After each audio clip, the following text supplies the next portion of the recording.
అది ఎందుకు ఉంటాయి. ఎందుకంటే వాళ్ళు కూటమిలో ఉన్నారు కదా సార్, కూటమిలో ఉన్నప్పుడు ఎలా మాట్లాడతారు, మనం కూడా కొంచెం చూసి ఉన్నట్టు వెళ్ళిపోవాలి.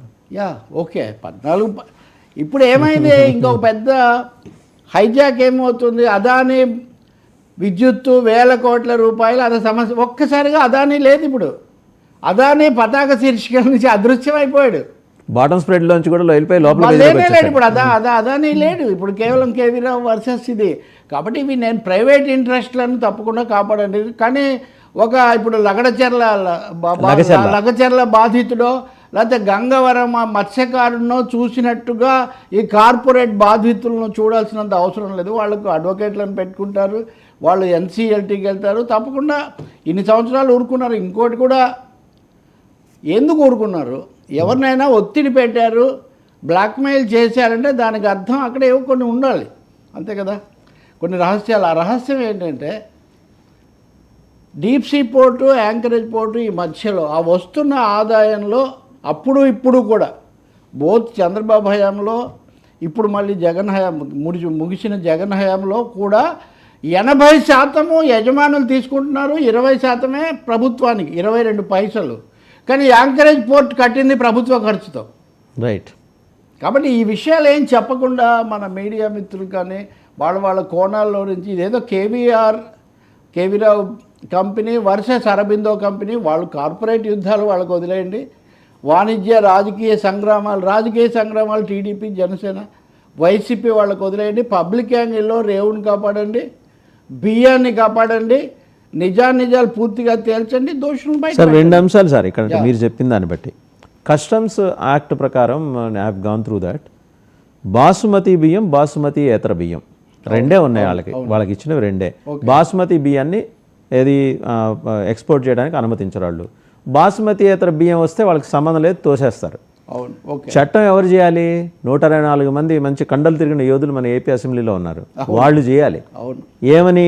రేషన్ బియ్యాన్ని ఎక్స్పోర్ట్ చేయడానికి అనుమతించబోము, మా రాష్ట్రం అనుమతించట్లేదు అని. చేసినప్పుడు దీంట్లో అక్రమాలు తగ్గుతాయి, అవినీతి తగ్గుతుంది. లేదు, జనాలు కొని 6 రూపాయలకు కొని 16 రూపాయలకు విక్రయిస్తున్నారని తెలిసిన తర్వాత మీరే ఒక ఏజెన్సీ, గవర్నమెంటే ఒక ఏజెన్సీ ఏర్పాటు చేసి ఆ ఏజెన్సీ కొనుక్కొని ఎక్స్పోర్ట్ చేయమని. ఆ డబ్బులు ఏవో ఫారెక్స్ ఏదో గవర్నమెంట్ ఆఫ్ ఆంధ్రప్రదేశ్కే వస్తుంది కదా. నేననేది చట్టం చేయకుండా వాడు అక్రమంగా తరలిస్తున్నాడని మీరు ఎలా ఎందేస్తారు? చట్టము చేయాలి, దాన్ని కట్టుదిట్టంగా అమలు అన్నట్టుగా.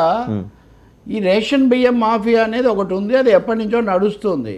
అలానే రేషన్ బియ్యం ఆపితే లేకపోతే తీసుకున్న వరకే ఇస్తామంటే రాజకీయంగా అది ఎదురు కొడుతుంది అనే దాంతో వీళ్ళు అలాగే ఉంచుతారు. మీరు ఇంకోటి కూడా గుర్తించాలి, వీళ్ళు ఆ బియ్యాన్ని ఆ బియ్యంగా పంపించరు. యాజ్ ఐఎమ్ టెలింగ్ యూ, కొంచెం పాలిష్ చేసి కొంచెం దాని రూపు మార్చి దానికోసం అక్కడే గోడౌన్లు అలా పంపించిన కస్టమ్స్ సంబంధం లేదు. బియ్యం అక్రమ రవాణా అనేది కస్టమ్స్ కింద రాదు. ఇది పడవల్లో, ఎందుకంటే నాణ్యమైన ఖరీదైన వస్తువులు వాళ్ళు తీసుకుంటారు. బాసుమతి బియ్యం క్వాలిటీ ఆ విధంగా చూస్తే బాసుమతి బియ్యం ఎగుమతికి అనుమతి ఇవ్వడము ఇవ్వకపోవడం అన్న దాని మీద కూడా దేశంలో చాలా వివాదం నడుస్తుంది. మీరు ఎగుమతి ఆపితే మాకు నష్టం అని రైతులు లేదా రైతు సంఘాలు కొన్ని సెక్షన్లు వాళ్ళు అంటారు. వీటికంటే అదెందుకంటే ఇందులో చాలా ఒక మాఫియా కాదు, ఒక 1/2 డజన్ మాఫియాలు, 1 డజను కార్పొరేట్ ఇంట్రెస్టులు దీంట్లో పనిచేస్తున్నాయి. ఇవన్నీ పక్కన పెట్టి ఏదో 2 కుటుంబాల మధ్యలో ఇప్పుడు నాకు ఇప్పుడైతే తమాషా ఏమో అనిపిస్తుంది. పోసాని కృష్ణమూర్తి అటు ఉండడము, పవన్ కళ్యాణ్ ఇటు ఉండడము, ఒప్పుకుంటే రాసుకో అది వ్యాపారం, బలవంతం చేస్తే అది దౌర్జన్యం.